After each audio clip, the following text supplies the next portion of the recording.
After 25 years of silence, David Adair, now a space technology transfer consultant, has come forward with his amazing experience inside the military's top-secret UFO facility. I was 13 years old when I built my first rocket, and it left the backyard at about 3,500 miles an hour. I was able to build it out of a construction machine shop that my father owned when he used to work for the mechanics and racing enterprises, and we had plenty of equipment and tools that allow such manufacturing to be done. As a matter of fact, our shop's very similar to a rocket shop in equipment and materials. The rockets kept getting bigger, faster, till finally I was able to get funded by a federal grant by a congressman named John Ashbrook. And with that help, I was able to go ahead and complete a larger rocket with an entirely new type of engine, which was a fusion containment engine. The two primary engines we use today are solid propellant and liquid propellant. There are about 61 different rocket engines of propulsion systems that you could leave this planet with. Two of them are just a solid and liquid fuel. I happen to just pick one out of the other 61 engines to pick from, and I manufactured a magnetic fusion containment engine, which in simple essence is able to create a magnetic field capable of holding a thermal fusion reaction inside, like a chunk of the sun contained in a magnetic bottle. And when you tap that power, it allows you to have tremendous thrust, which is what makes the rocket go forward. And so imagine being able to tap onto the power of the sun for an acceleration factor. So that's a pretty interesting engine design. So once the engine was and the rocket was completed, we obviously couldn't launch it where I was launching smaller rockets, which were out in cow fields in Ohio. So we had to go to White Sands, New Mexico, and that was arranged by the congressman and a consultant at the time who was a retired general named Curtis LeMay. And Curtis LeMay made the arrangements from Wright-Patterson Air Force Base in Dayton, Ohio. We rode down to White Sands on a C-141 Starlifter, and when my rocket myself got there, we started prepping it for a launch. At the time that we launched, which was June 20th, 1971, a plane flew in the same day we did, and out stepped these men in black suits with mirror sunglasses, and they're DOD agents. And so DOD was interested in the operation, and they were alerted to it by the Air Force and probably the Congress and whoever else was funding the program. Among those men, there were some NASA officials there that I recognized. They instructed me to send the rocket down 656 miles northwest of there to a precise set of coordinates that they gave me. And I asked them, why are we landing in a dry lake bed in Nevada? And they said, just drop it there. And I said, I can do that. So we fired the rocket, and it was a really success as far as engines go. It was extremely fast. It was so fast you couldn't even see it leave. It's like, you ever try to watch a rifle bullet leave a barrel? That's how fast this engine was. So we landed we were exactly where they wanted it. Then we had to get on a DC-9 from White Sands and leave for the dry lake bed, which is called Groom Lake in Nevada. And I was asking them, did y'all notice that these wheels on your plane, they're rubber tires and landing gears, we're going to bore more up to our belly in the dirt out there.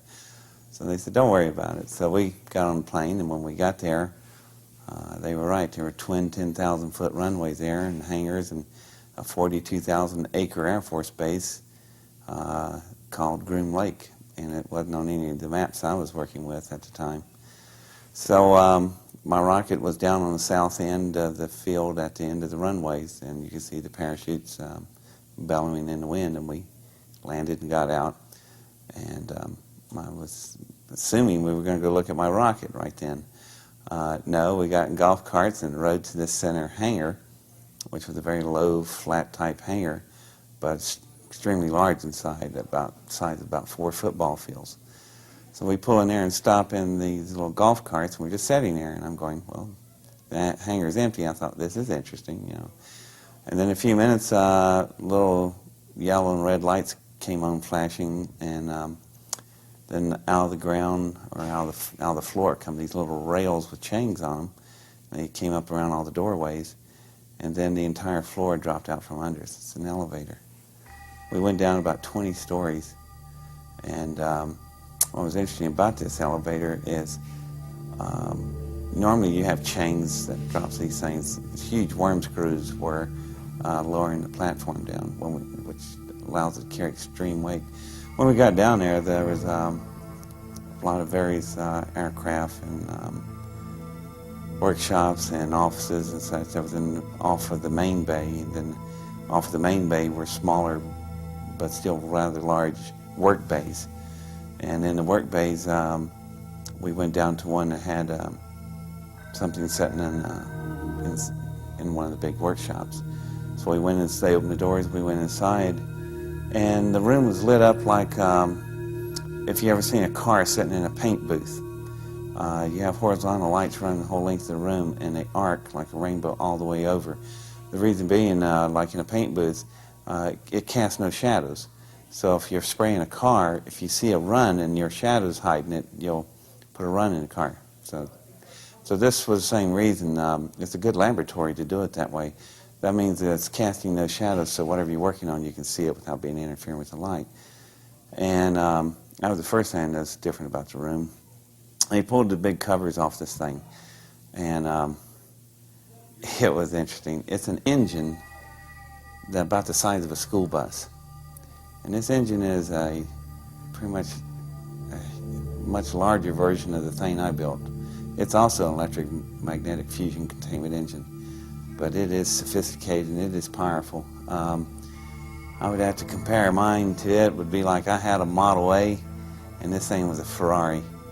I mean, it's just tremendous, powerful difference, but we both were of the same engine breed. And this one had been damaged right in the center of the core. In the type of configurations we build, we have dual particle accelerators that cause the fusion reaction. Right in that center of these accelerators is an area that I call the eye of the hurricane, and it's like an infinity pattern, figure 8, and right in the center, it's quiet there on a matter of conversion area. So then this particular engine, there was a hole there about 4 feet in diameter, and that was the first thing I noticed. They asked me to look at it and describe to them how I thought the thing functioned. And I asked them, you know, how come I'm telling you about your engine? And they said that the engine was recovered in a project they was working with, and they wasn't sure how everything functioned on it, and personnel that were available that work on that was not available anymore. And they said if I could just help them out a little bit. Well, being 17 years old at the time, they thought I didn't pick up on too many adult innuendos, but I guess I was born old. I knew exactly what they were doing.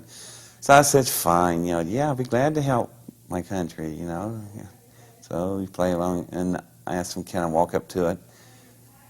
They said, sure. As a matter of fact, you can climb on it if you want. So I got up to the engine, and then something really unusual about the engine, other than the design, the alloys itself, just the sheen and color, looked like iridescent color, like when you hold a CD disc to the sun and you see the rainbow. Imagine those kind of colors covering this entire engine, and glowing like that. It's really pretty. The color of the engine was unlike any metal or alloy I was ever familiar with, and when I walked to the engine, there was a shadow on the engine. Now, I just told you that the rooms were built where you couldn't have shadows.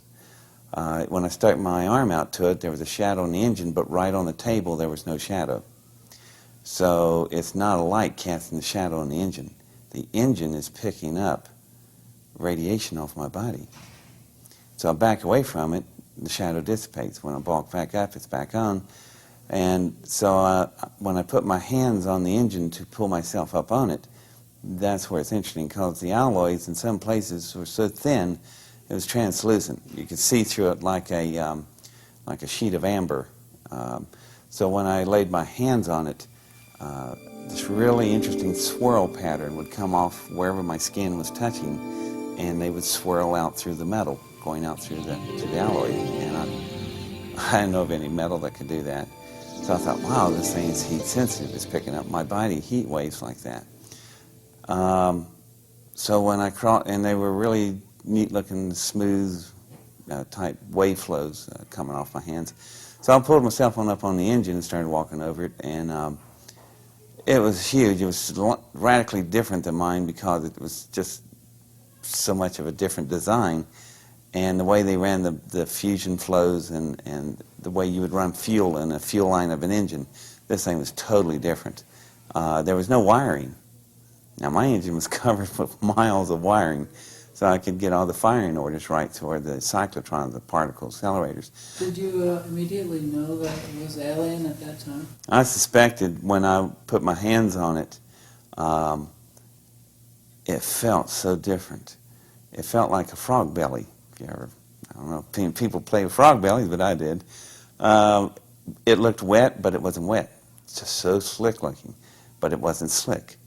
And it was just amazing. But it also had such a texture, and as soon as you touched it, it was cold in the air-conditioned well in the facility, but the minute you touched the metal, it became your temperature instantly. I don't know of any alloys that can do that. So I started going, oh, this may not be from around here. So I'm walking down the engine, and I go up to where the main core cells are and the particle accelerators. There's a hole blown out there, and I step down into it just to get a better look. Now, at this point of view, I'm down in the hole in the engine, and the walls are real smooth. They're so smooth, the blast, these temperatures like that engine of mine, they run at 100 million degrees centigrade. You work with plasma physics.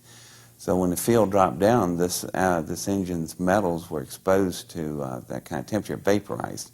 But as soon as it vaporized at that particular point, fail-safe, it shut the engine off. All this probably occurred in a nanosecond, a billionth of a second.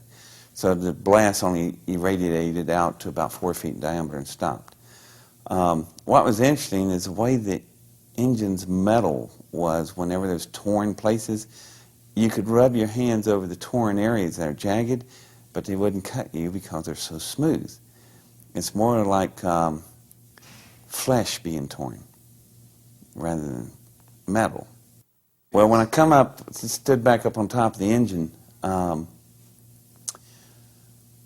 knew, looking at some of the interior parts of it and the way it was constructed, I had enough of what was going on. So I turned around and told them about this firing system here. And they were going, yeah, where is the firing system? And I started to tell them that because I finally figured out what this thing was doing.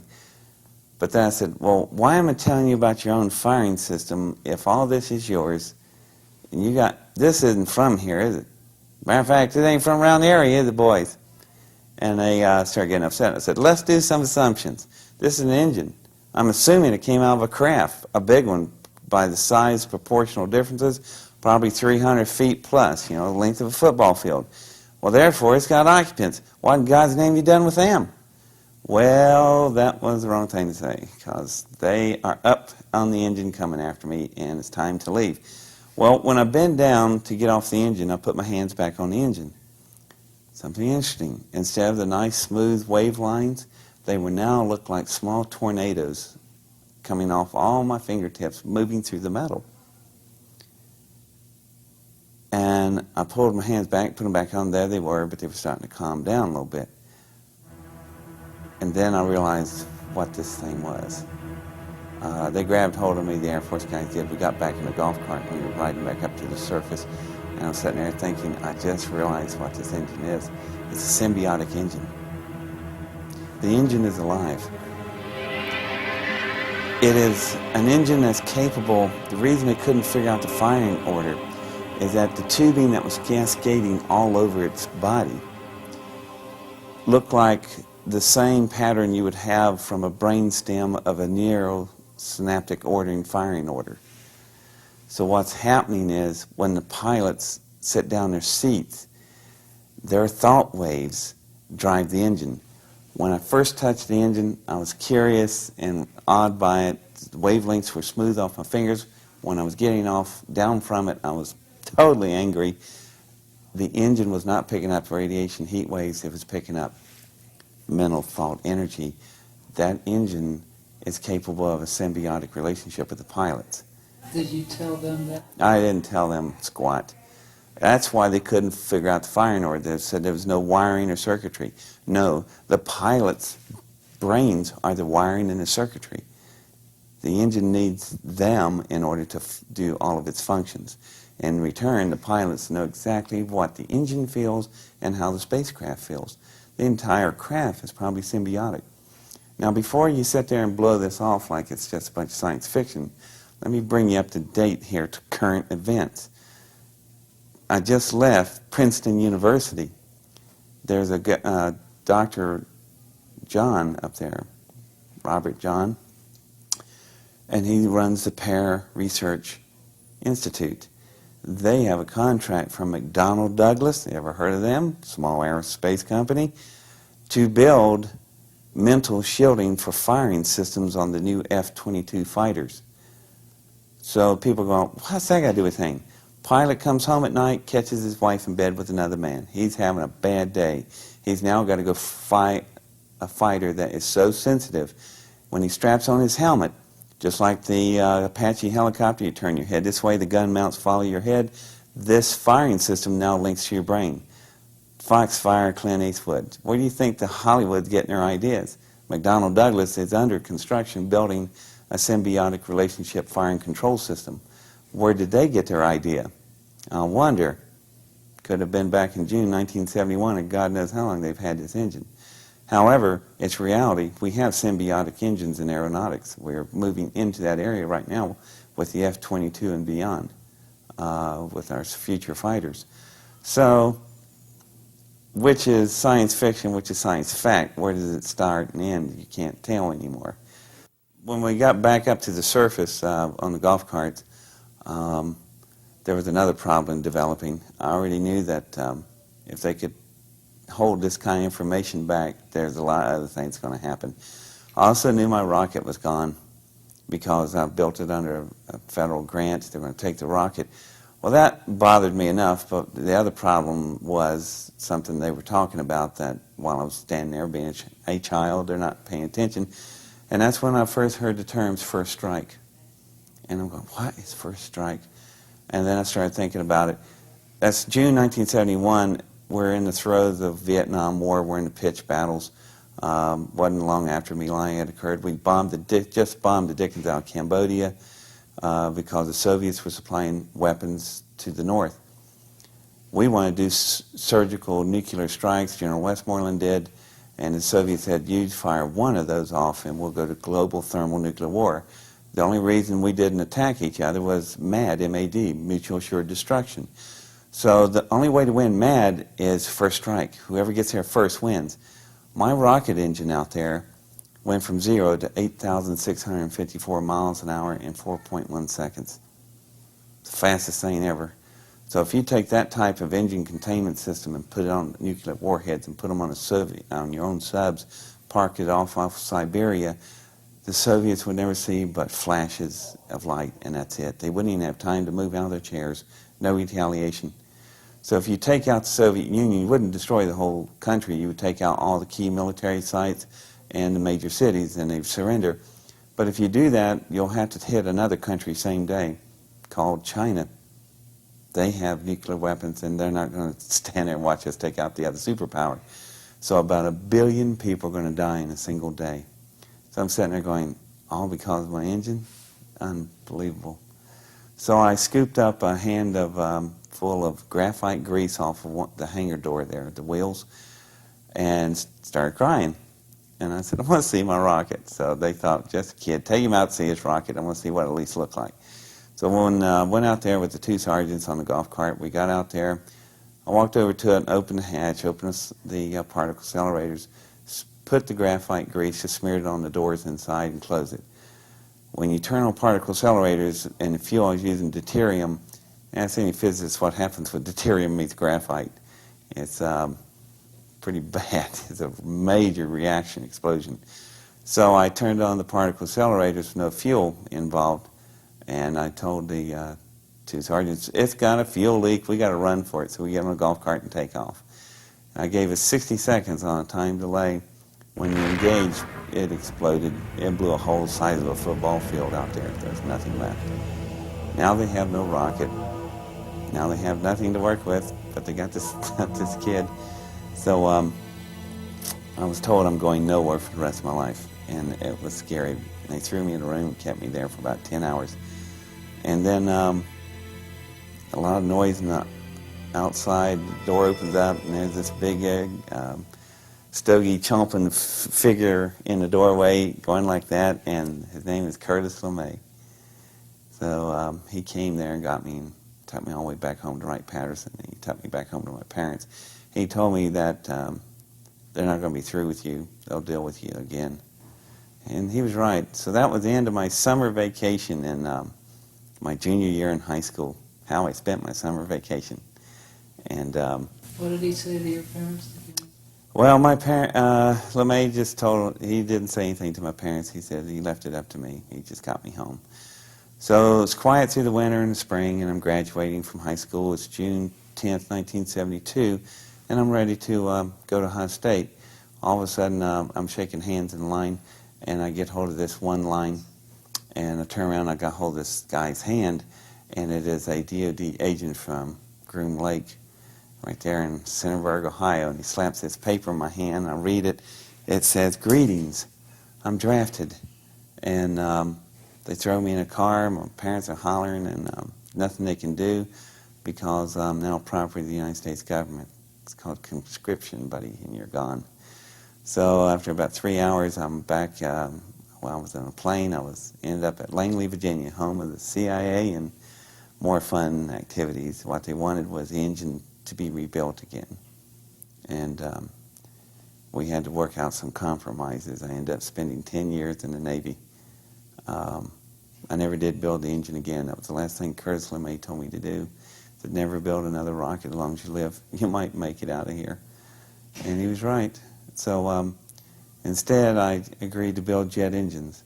So I was a jet engine designer and technician in the Navy, and worked on the Tomcat and the E-2C Hawkeyes and other various aircrafts. And so it became an interesting career. After 10 years, I had enough of that, opened up a private consultant business, and I've been doing space technology transfer, where we transfer technology from space programming to commercial applications. I've been doing that for the last 17 years. So I can take you around the Earth 8 times as fast as you blink your eyes. That's the capability of this type of propulsion. How is this type of propulsion? How did you come about this type of propulsion? Oh, God. Yeah, well, this is not the place to bring that up, I guess. Dreams. It all came in dreams, all the mathematics, everything. I was working quantum physics when I was 7. I was born with it. Yeah. So now you know how all this stuff works. When I got to a certain point, though, the mathematics were too difficult to achieve, mainly because there was no computers available. I mean, handheld calculators didn't come out 10 years later. You know, the only thing I've got, I have no fax, no modems, no email, no laptops, floppy disks, hard drives, none of this stuff existed. You had a pencil, a piece of paper, and a slide ruler, and chalkboards all over the buildings, and your brain. And born with photographic memory, I was able to contain great amounts of what we call algorithms. I met somebody else later that could help me with that when I was building this big rocket. I ran to the end of my mathematical capability, and my high school science teacher came out to my lab where I'd work all the time. He looked at these writings. He borrowed some of them, made photocopies, and gave mine back. Took the photocopies, went to Ohio State University. Everybody in the physics department's looking at this going, where did you get Stephen Hawking's work in his handwriting? Or, you know, it looks personal handwriting. No, it came from this 15-year-old kid building these rockets out in these cow fields. So they mailed the stuff to Cambridge, England. And let's see, that was June 71. In July 1970, I went to Ohio State University with my science teacher. July 1969. And this little frail guy was sitting in one of the big academic classrooms. And I walked in, I saw these equations on the walls, and I went, "Who's messing with my work?" You know, and the little guy stands up, "Indeed." I went, he says, "It's his work." And I went, yeah, oh, I guess it is. Besides, it's not going to work down on that side anyhow, pointing to that part of the room on the chalkboard. And he goes, "How so?" I said, "Well, I'll walk over and, start erasing it." "Wait, it works like this." So he looks at it, and then he goes, "How do you validate that?" I go, "Rocket engine." And he's looking at the equation, his back is to me, and he goes, "How do you get all your information?" I went, "Comes in dreams every night consecutively." So he drops his chalk, and he turns around, and I figure, end of conversation, good, I'm busy, I need to go home anyhow. I start to head for a door, and he goes, "Wait a minute." He goes, "We dream on the same wavelength. All my stuff comes to me in dreams. Therefore, we are brothers, have a seat." And his name was Stephen Hawkins. So we worked out some math that allowed me to achieve the... See, we're working on parallel mass. There's only one thing that can swallow and control a fusion containment explosion. That's a black hole. It swallows the sun. What is the sun? Billions of H-bombs going off. So anyway, that was how I got help with on mathematics of that. But the way the engine works, it's on the same principle of a balloon. You blow up a balloon, release it, and it goes around the room. The air escapes out the nozzle, pushes the balloon forward. Well, the same principle with this engine. When you open up the one end of the field with a plasma beam to open up the particle chambers, you're going to get all this matter flowing out. The matter is moving light. So Newtonian law takes over in space. For every action, there's an opposite and equal reaction, just like the balloon. When this engine turns itself on, eventually the vehicle is going to catch up with the speed of the exiting matter out the tailpipe. How fast is it going? 186,000 miles a second, speed of light. This engine's capable of light speed. And we had it in 1971. So. But you knew that it was going to be put to potential catastrophic results. Not potential, for sure. They were planning to do first strike.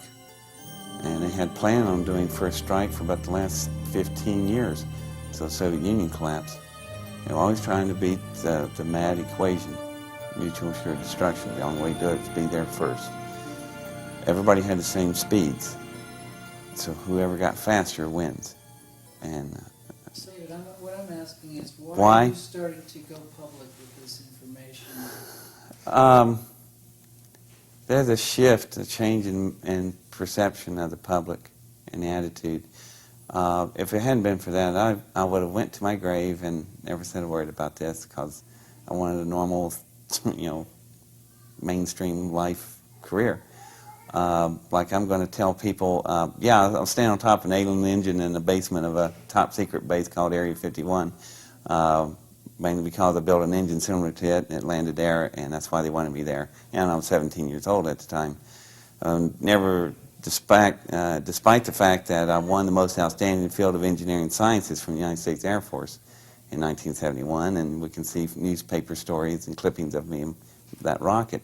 So I still wouldn't stand a chance. So I decided, no, I'm not saying a word. I saw a lot of people take tremendous criticism in the 60s and the 70s, but then there's been a shift in the last 20 years. The American public now really believes there's somebody else out there. And if somebody would land here right now, the American public would go, cool, as long as they're not trying to blow us away or eat us up or something, there's no problem. What they will be a problem is that if the federal government's caught lying, which I know they are lying, they've been lying for probably since 1971 that I know for sure, So if they've been lying, then Roswell is very likely it's true. So they've been lying 50 consecutive years and probably much longer than that. The engine I saw did not come from the Roswell crash. The engine I saw was as big as the Roswell craft. So this is something even bigger. So that's another one. So how many do they have? How much they got? You know, that's where the real problem is. Who shot King? Who shot, you know, Senator Kennedy? You know, and JFK. If they're lied this much to us, that's where the danger is. Is that if it comes out, it's not so much as the public's going to panic that there's alien life out there. No, it's going to be anarchy because people are going to be so ticked off with D.C. for lying so many years. That is what the government fears. They do not fear you being violent hostile about aliens landing and we're going to go crazy. No, they're going to freak out because they're going to be caught in about a 5-decade lie. And that's why they put out the most ridiculous story. Yeah, we take these dummies and drop them from weather balloons. Honest to God, come on, y'all. Just the average guy working in a plant, making a living, trying to pay his bills, raise his family, he's going to look at that and go, yeah, right. You know, and the polls are showing that. So that's why I said it's pretty safe now to say something. Not only that, people made Independence Day, the movie, and they were talking about Area 51, and I was looking at it closely, and somebody in Area 51 talked to the people who made the movie because they were, the dimensions, the way the walls were shaped, there was some stuff they missed, but it was correct. So I figure if they can let that out, and they're still here, and then the attitude shifting, it's just one thing after another. The public's attitude, perception. I can come out forward now and take the heat from critics, but I couldn't take the heat from the general public because you just got to live with them. Critics are always going to be there. They'll be there like gravity. You can depend on it. But that's not the problem. Do you think the aliens are making themselves more apparent? Well, when I testified to a joint session of the Senate and Congress in April for CSETI for Dr. Greer, we got right on to that. And my question was, is somebody coming to dinner? And it's not Sidney Poitier, is it? You know, it's possible if they have cut a deal with somebody, another race or whatever, they could have reneged on the deal, and they may be en route to meet us, the citizens of the planet, in person. So the government's in a real pitch panic because what are you going to do? No, you can't come here. How are you going to stop them? And on top of that, they're going to be caught in major lies. So they looked real panicked about this situation. You know, I've been sitting on this thing for 27 years, and I didn't bother saying anything. And Dr. Greer with CSETI was able to get a hearing set up, and he hammered me for 2 months to finally, the week before the testimony, I finally said, I'll go. So the fact that he could get that established where he was at, Independence Day, shift in the general public's attitude, by the time you add all this stuff up, it comes out to equal time to talk. The briefing was set up by Dr. Greer with CSETI, which I think is the Center for Search for Extraterrestrial Intelligence, and he's in Asheville, North Carolina. And he's a MD, an ER doctor. And Dr. Greer is a very intelligent man. So he had set up a meeting for Congress he had set up within the political structure and framework to run the UFO question right through the normal channels, which all 3 years I've been watching stuff, and he's the only one that got that far, and I was pretty impressed with it. So I finally decided to jump in there. He had 12 other witnesses besides myself, and we all testified to him at that time. And there was about 300 people there. There was a lot of staff there, but there was a lot of senators and congressmen. I recognized some of them. Some of them I'd known before anyhow. And we got in some serious discussions at the time. The next day, we were supposed to talk to the press. The other 12 were allowed to talk to the press. I was not allowed to talk to the press. Not allowed by who? Steve Greer asked me not to talk to the press. And I think he was absolutely right at the time. Because he thought, hang on, guys. He likes you. He does. It's because I'm so sweet. It's the makeup. Right. So I think Dr. Greer was right for holding off, keeping me back a little bit. The reason being is that I was too much for the press to get into right then, because he's got more hearings, more strategy he's got to work. So we talked about that later, and we had a little bit of misunderstanding in the first there, but we got it straightened out. But I agree with the way he's doing it, because there's more testimony and more things I can produce later. And so he's aware of that, and we'll wait for it. So that's pretty much after I did the testimony, I flew home after that. When I agreed to testify in Washington, D.C., Dr. Greer told me that he has about 120 witnesses that are hardware contacts. That's really important, because there are other contacts that people just see radar images and lights and lock on and such.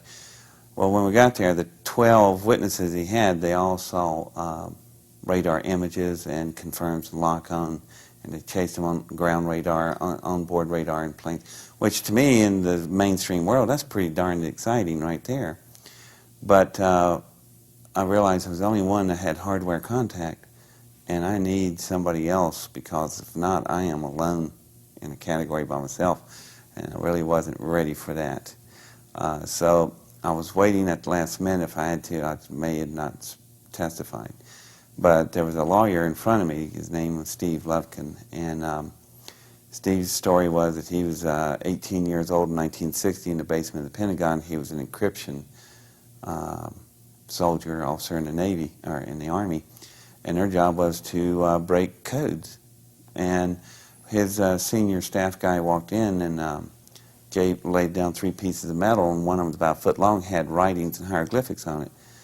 And they tried to decipher it, and they couldn't, because they didn't have a Rosetta Stone or anything to work with. So while he was saying that, I was going, oh, great. So I start writing all this stuff down.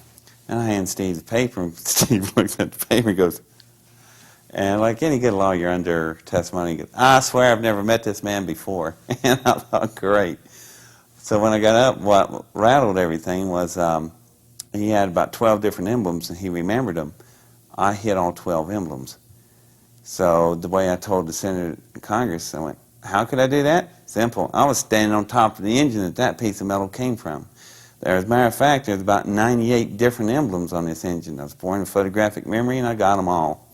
So if you'd like to see them, here they are. And they are interesting the way they were grouped in clusters, and they were on every single device that was a separate device. And I realized what they were actually. Not some great cosmic messages or anything. They're serial numbers for parts. That's how they figured out where their parts are. Just like us, we got to know where all these. After looking at the emblems, some of the emblems repeated themselves. There was one that had a very similar mathematical symbol of pi, but it was a modified symbol of it. And it would show up every time there was a curved radius. And I'm going, some of the emblems would be reversed on the other side of the engine when the 2 parts were the same, left and right. And I'm going, that's all it is. No big, great cosmic message. It's serial numbers, just like we do on jet engines in the Navy. We group out our numbers. And but it would give you the alphabet of their language. So I was able to retain that. But also, I memorized how the engine was built. So let's build another one.